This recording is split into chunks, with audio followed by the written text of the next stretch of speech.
I guess that's what I'm referring to. Not beating a dead horse. I've said it before. So, come on, share with us what you know, man. I think you know more than you're letting on to.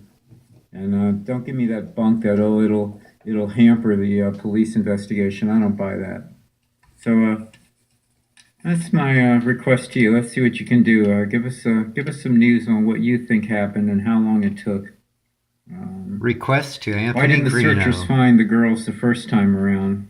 Yeah. Wasn't it? It was to my understanding that they had looked in that area on the first search, and then in the morning when the sun came out and they did the other search, that's when the girls was found. Did they have dogs on the first search?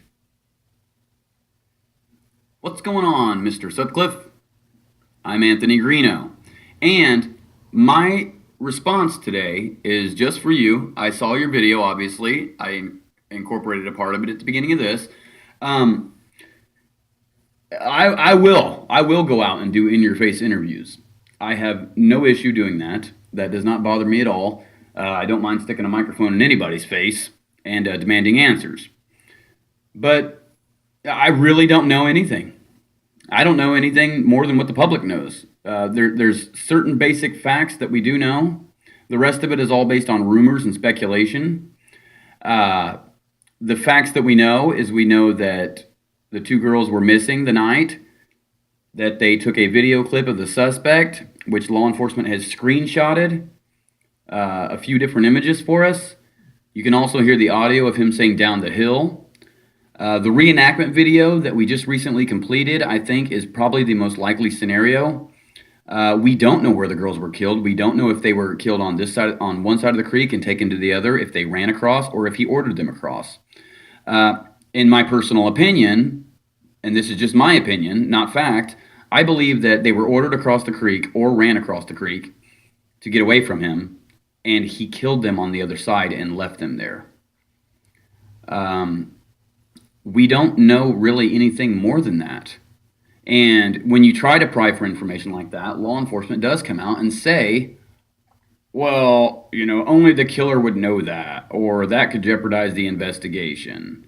Well, you know what? They were telling us months ago that telling us if they had DNA or not would jeopardize the investigation. But they were going around and asking everybody for DNA, including me, saying, well, we can't clear you without DNA. And I said, well, do you have the suspect's DNA? And they said, no. And I said, well, then why are you running around asking people for DNA if you don't have anything to compare it to? That sounds like a bogus scam to me. That's a waste of taxpayer money. You can look at me and you can look at other individuals and say, okay, that's not the bridge guy. Definitely not the bridge guy. But I'll take your challenge. I'll go out there and I'll conduct some in-your-face interviews. I'll email the sheriff today and say I'm coming in for an interview. And if he doesn't want to do the interview, you know what? There's nothing that he or anybody else can do. If I catch him in a public place, I can shove that microphone and camera right in their face, and there's nothing they can do about it.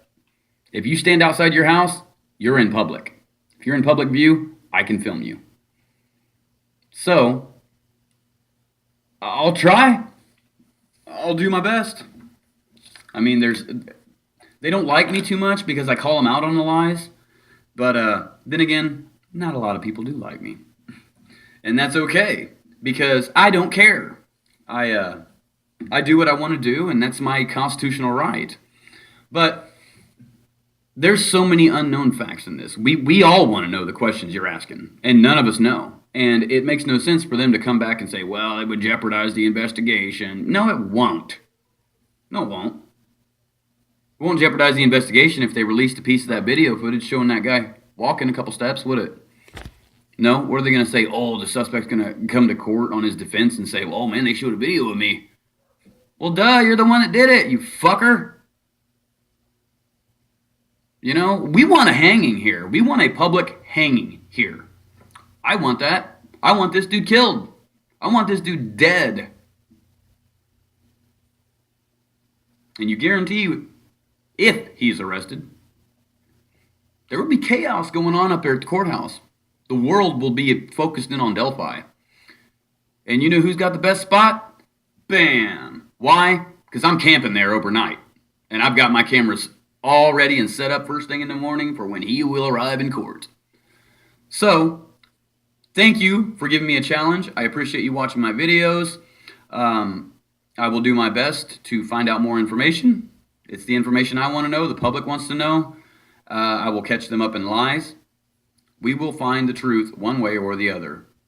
On that note, Stu, and everybody else, I'm Anthony Greeno. Keep it Southern style. Y'all.